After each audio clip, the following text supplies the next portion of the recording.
Hey ho, and what do you know? We're back with more HSPN Sports. I know it's been a while, but guess what? We're back in business, guys. I'm your host, Alex Hale, aka The Hailstorm. I want to first apologize with what's been going on. For some of you that do know, I know you're going to hear this again. For the people that do not know, I've been working on my own music career. I should have said that at the beginning of all of this. I am a performer.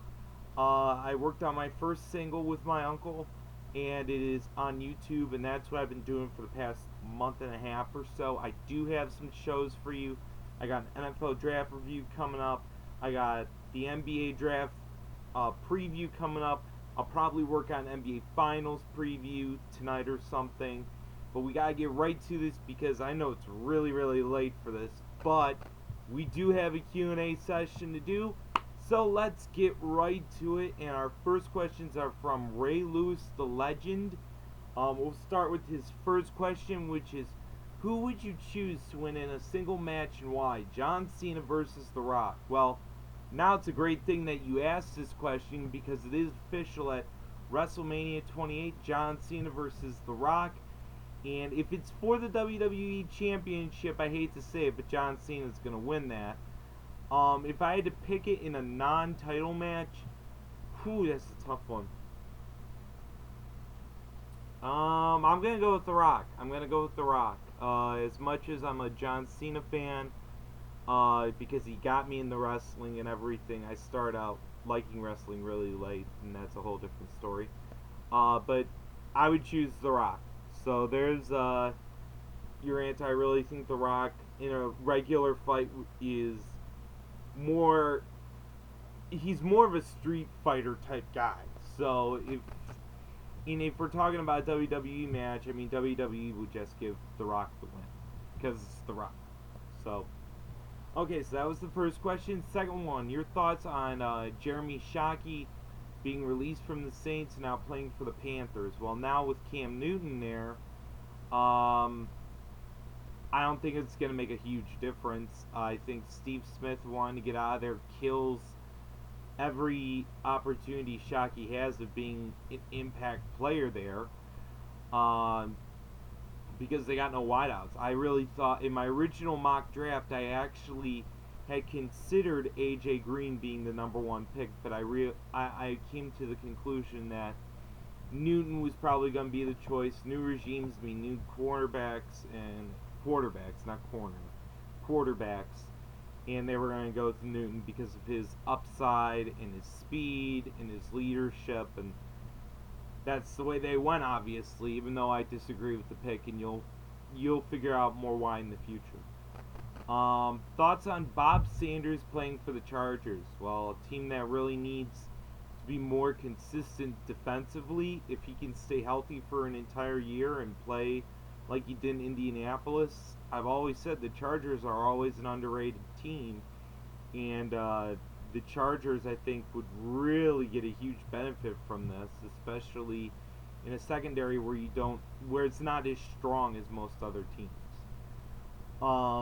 Fourth one, do you think Ray Lewis is the best middle linebacker of all time? Reasons for why or why not? Ooh, that's good. That's a real good one.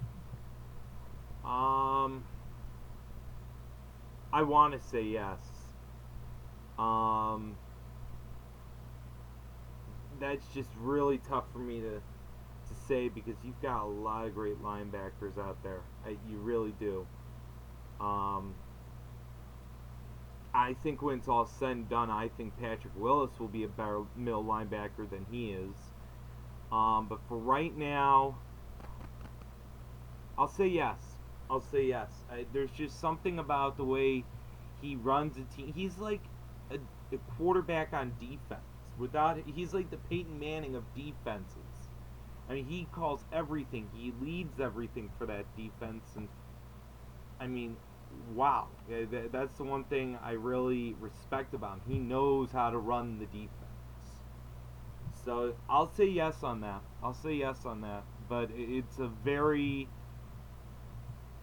close call for me if he is or isn't. So, okay. The last one is your thoughts on New York Jets players in TNA now. Well, we're talking about Bart Scott way back then, and TNA doesn't have the money. They don't have the money. They're gonna go bankrupt, and Vince McMahon's gonna buy them in a year or so. They're not gonna bring in anyone else except for wrestlers. So that's all I gotta say about that, and I'll tell you my thoughts on TNA in a little bit. Okay, so now we're done with Ray Lewis the Legends questions. We're gonna move on to Stewart B. Chargers, a good friend of mine, Brian. He's got a ton of questions, 2 different categories to be exact. He's got altogether 16 questions. Wow, so we're gonna have part 2 for this. Wow. The first question sort of already was done. Who should the Chargers draft? And it was Corey Legion, defensive tackle. I was thinking more cornerback. I think they need another corner, and if Prince Amakamura was on the board, I don't understand why he wasn't picked. There really wasn't that much of a need anywhere else, though. So I'll give him the benefit of the doubt, and I liked Legion, and with the fact that Robert Quinn and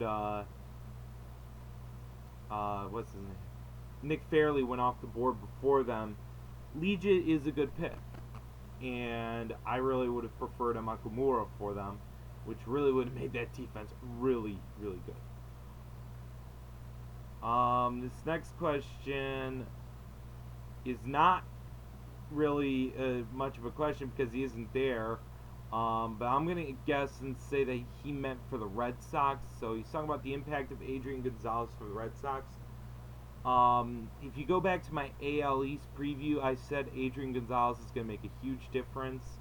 And you look at the numbers, yeah, all you need to do is get out of that ballpark there, and all of a sudden his average is skyrocketing, and he's hitting balls out, and he's driving runs in. He's on a great offense. He's put up 24 runs in 2 days. Go figure. So yeah, I said in that